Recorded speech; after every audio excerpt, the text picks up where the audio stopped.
Hello and welcome to Theme Park Information. In today's show we're going to do a review for Outlaw Run, located at Silver Dollar City near Branson in the USA. Now this is an interesting one. It's an RMC wooden coaster, so effectively no iBox track, it's just all wood.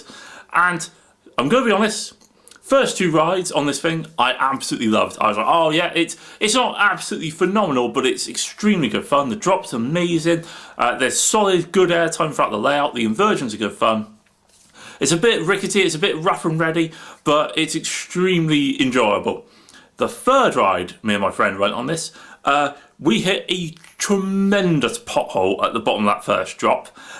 One of the ones where it could feel like your back shatters, and at that point I started riding extremely defensively, and we were like, yeah, we're kind of done on that, which makes reviewing it extremely awkward, because for the most part really enjoyed the ride. Managed to get a front row ride and a back row ride on it first thing, and then managed to come back around for another front row ride, and on that one it was dead. Oh my god, I've never hit a pothole on a coaster like it. It generally, I don't know if it was a case where the train had warmed up, and because that first drop was so good on that later ride, like properly got ejector airtime on the way down, and I don't know if it's just a really unfortunate case of timing where we hit that as we're coming down and it just amplified it, but oh dear did it hit hard.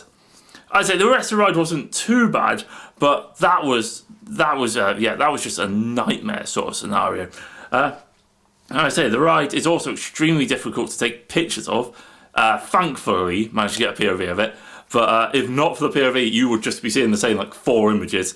Very difficult, all tucked away in the trees, which is cool, but just a bit awkward for photography. I'd say the ride does have 3 inversions, including a lovely double inversion to finish it, and does utilise the train and speed very well.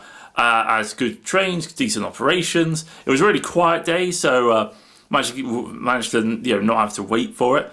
But as I say, giving it a rating is really awkward. I'd probably say it would get like an 8.1 out of 10.